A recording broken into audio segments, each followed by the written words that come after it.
So why is the world seemingly in all of this conflict? And I know everybody believes that there's lots of different reasons, but the truth is there aren't. I tend to look for patterns in society, in relationships, and in everything we do. And the truth is, it's a very simple and straightforward one, but I'm not sure that there's a solution. The problem that we're facing is the same fundamental problem, whether we're looking at woke versus traditional values, religious conflict between Judaism and Christianity and Muslim on the other side. I recognize that there are others that come into play, but these are the primary ones we see in conflict right now. And whether we're looking at democracy / capitalism versus socialism / communism. And I recognize that there are intricacies to that as well. But the same fundamental problem lies at the root of the conflict between these beliefs or these political and social systems. And that is, who is responsible for behavior?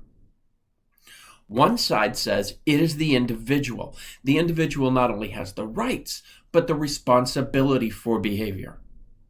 And the other one says it's the group. So let's look at this for each category. First off, when we look at woke versus traditional values, woke says we have a belief or a feeling. Now, they say they're standing up for individual feelings in that, but what they're saying is the group has a responsibility to act a certain way, and we as the group have the right to enforce this. We have a right to guard your language. We have a right to guard your actions and behaviors, even when they don't take away the rights of someone else. You have a responsibility to act a certain way rather than protect an individual's right to act as they feel is right. When you look at this, you say, well, I believe that I was born a man, but now I'm now a woman. Now, if you're looking at this from an individual perspective, you have a right to do what you want with your body. But you don't have a right to make me say that you're right. Under the woke or the group concept, not only does this person have a right to say so, but in order to not offend them, the entire group must believe, accept, understand, and state that they believe that that person is correct. So now let's look at Christian versus Muslim. Christian versus Muslim says an individual has a right and responsibility to their behavior. They need to do things a certain way. And it's the responsibility for each person to live up to that. Now, I know you go back to the Bible and they have some things, but in the New Testament, the Christian beliefs, most of that was done away. Individual responsibility was heightened in the New Testament, but also individual freedom. Yes, there is a belief about what is right and what is wrong, but the responsibility to do that behavior lies with the individual, and the consequence of that behavior lies on the individual.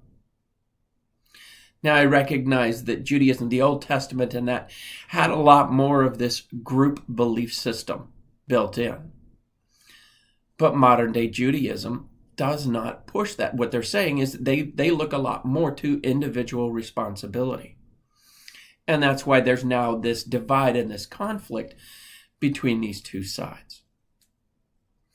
And then we look at democracy, capitalism, and I recognize that they're different, and socialism, communism. Again, who has the right to the product of their behavior, their work, their energy? Democracy says that the rights primarily stay with the individual. As a matter of fact, the basis for the U.S. government is you have individual rights and you can empower the government. The government has no rights in America. The government has power invested in it by the people to protect their individual rights. And this is heavily under attack nowadays. The government has no power to do anything that an individual would not be able to do themselves. We have blown this way out of proportion. We're doing this incorrectly. Our individual rights have been under attack for generations. But the basis of our government says that we can empower the government to act for us, to defend our individual rights in situations where we cannot defend them ourselves. And that the government has absolutely no power to act beyond what an individual would be able to do. A government agent does not have the right to go physically attack, assault someone, unless that individual is encroaching on the rights of another individual. Now, we've said that we have a right to our space, our land, our country, and that for people invading our country, that is taking the land that is now considered to belong to Americans. We can argue about whether this is right or not in other discussions, but this is the basis for the right for the government to act. Unless you're encroaching on the rights of individuals, the government has no power because it derives its power only from the individuals. The individuals own the land, they own the country, they own the power, and they empower the government to act. Under socialism, communism, government owns the means of production. Government owns the resources. Government owns the labor of the individuals. And the government gives back to them according to their needs.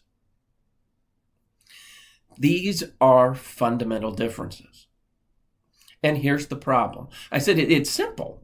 When you look at this and you understand that here's the conflict is between individual rights and responsibility and governmental rights and responsibility. The problem is these are absolutely incompatible.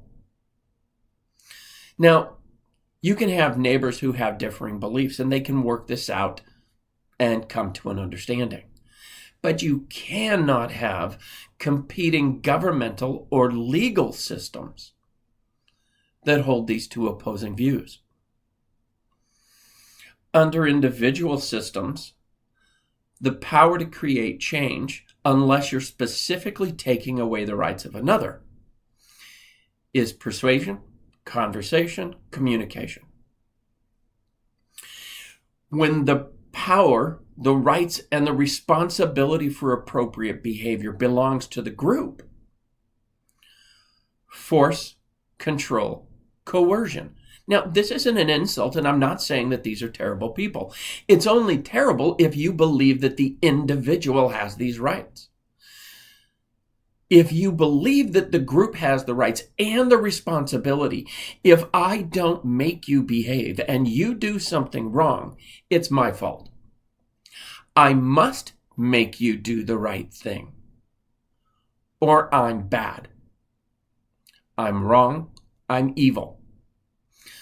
So it's not a terrible thing if you believe that the rights and the responsibility belong to the group to use control, coercion, force, and maybe even violence in order to get the right thing done.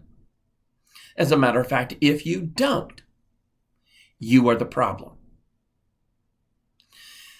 Under the individual system, the worst thing you can do is to take away individual liberty. Under an individual system, I am not free to choose if I can only choose what's right. There is no choice when what is right is dictated by others.